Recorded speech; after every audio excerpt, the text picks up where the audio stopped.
Hey everyone, welcome to my new video. I am Aditi Chand, a 11th grader. In this video, I will provide you perfect roadmap of class 10th to score a good marks in board examination.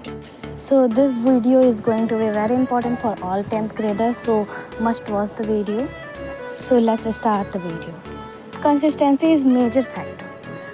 और बहुत लोग कभी 18 घंटा पढ़ते हैं तो कभी 4 घंटे पढ़ते हैं, तो इसका कोई मतलब नहीं रह जाता है। हमें पूरे साल कंसिस्टेंट रहना, चाहे हम 2 ही घंटे क्यों ना पढ़ें। तो मैं जब 10th में थी तो I used to study only 4 hour, but पूरे फोकस से पढ़ती थी, पूरे फोकस से।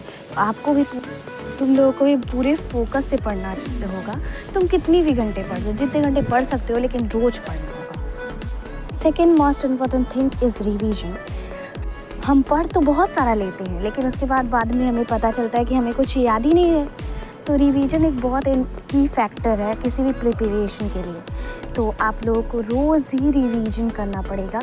आप जैसे ही आप दिन भर में जो भी कुछ पढ़ें और रात को सोते समय उसको एक बार ज़रूर रिवाइज कर ले 10 मिनट में। It will help you to remember anything. I know most of you thinking why is it important to score 90% in a board examination, because board result is not much matter to us.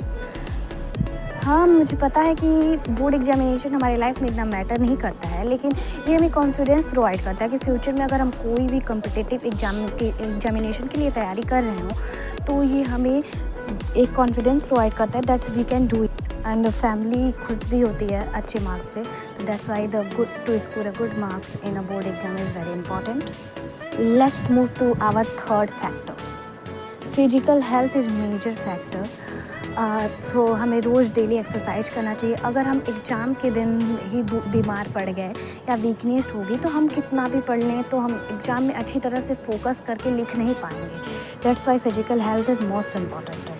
Fourth important factor is perfect time table. और time table बहुत hectic नहीं होना चाहिए, क्योंकि 10th इतना hard नहीं होता। It's easier than 11th, क्योंकि 11th रियली बहुत हार्ड होता है। सो टाइम टेबल इतना हेक्टिक नहीं होना चाहिए। अगर आपको परफेक्ट टाइम टेबल चाहिए, I will provide you a short video, comment me.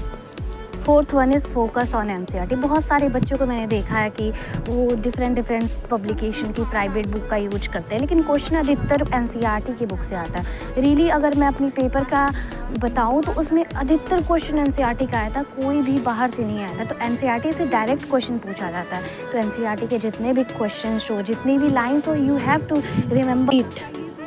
Sixth one is कि अपने सिलेबस को स्कूल से थोड़ा पहले ही कवर अप कर ले, ताकि आपको रिवीजन करने का समय मिले और आप अच्छे से उसको रिवाइज कर ले, ताकि वो बाद में भूले ना एग्ज़ाम टाइम में।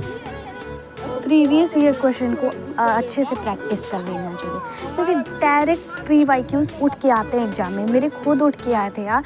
मैथ्स के 4-5 क्वेश्चन प्रीवियस ईयर क्वेश्चन थे जो मैंने सॉल्व किया था, वो डायरेक्ट उठ के आए थे। यहाँ तक कि साइंस में भी उठ के आए थे। तो प्रीवियस ईयर क्वेश्चन बहुत ही इंपॉर्टेंट है, इसको सॉल्व कर ले अच्छे से बुक का यूज करके। You can use any reference book, जैसे ओशवाल हो गया, MTG हो गया। Self study is major factor.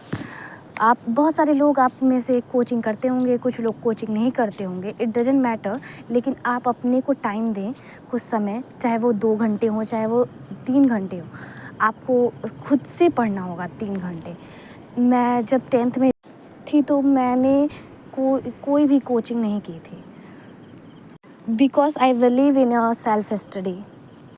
This is all the thing you can do, and scoring good marks it depend on you to study hard and you can free to ask any questions। और अगर आपको बेहतरीन time table चाहिए तो you can comment in a comment section। Thanks for watching and stay connected with me for more updates. Please subscribe my channel.